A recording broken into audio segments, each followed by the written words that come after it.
Bakıxanovda möcüzəvi epidemiya, eyni anda quruyan ağaclar və daş hasarlar.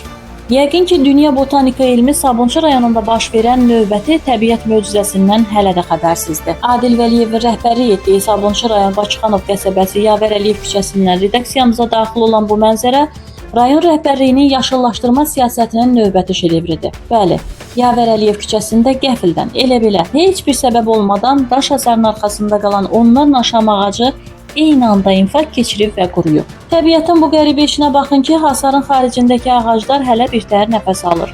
Amma hasarın daxilinə, yəni kimlərinsə gələcək obyekt layihəsinin ərazisinə düşən ağaclar kütləvi şəkildə kül rənginə boyanıb. Biz əlbəttə ki, kimisə ağacları qəsdən yandırmaqda və ya məhv etməkdə birbaşa ittiham edə bilmərik.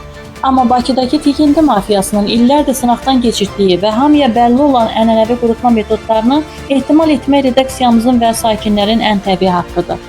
Ola bilsin ki, ağacların kökünə kimyəvi vitamin tökülməsi və ya suyunun kəsilib dibinin betonlanması nəticəsində onlar eyni anda bu hala düşüb. Sonra isə baxın, bu ağaclar onsuz da quruyub sakinlərin təhlükəsizliyi üçün kəsirik deyib, yerində növbəti şadlıq sarayı, market və ya hündür mərtəbəli bina ucaltmaq ssenarisi artıq Sabunçuda adiləşib. Hasarın tən ortasından çəkilməsi, ərazidə aktiv tikinti qalıqlarının, taxta qəlblərinin olması və bütün bunların birbaşa strateji qaz borularının mühafizə zolağında baş verməsi isə aidiyyatı qurumların bu mənzərəyə necə göz yumduğunu göstərir. Maraqlıdır, Yavər Əliyev küçəsində bu boyda daş hasar ucalanda, tonlarla tikinti tullantısı əraziyə töküləndə Sabunçu rayon icra hakimiyyətinin müvafiq şöbələri, bələdiyyə hara baxırdı?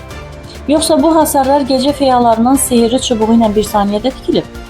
Ortada açıq-aşkar ekoloji cinayət və özbaşınalıq var. Amma görünən odur ki, Sabunçu rayonundakı məmurlar üçün yaşıl zonalar sadəcə qazanc mənbəyindən ibarətdir. Üstəvə olaraq Ekologiya və Təbii Sərvətlər Nazirliyinin Dövlət Ekoloji Təhlükəsizlik Xidmətini və Sabunçu rayon icra hakimiyyətini bu möcüzəvi qəsdə aydınlıq gətirməyə çağırırıq. O daş hasarın sənədi varmı? O ağacların eyni anda qurumasının elmi izahı nədir? Mövzu diqqətimizdədir və tərəfimizdən davam etdiriləcək. Sözü gedən məsələ ilə bağlı aidiyyatı qurumların da cavab haqqını tanıyırıq.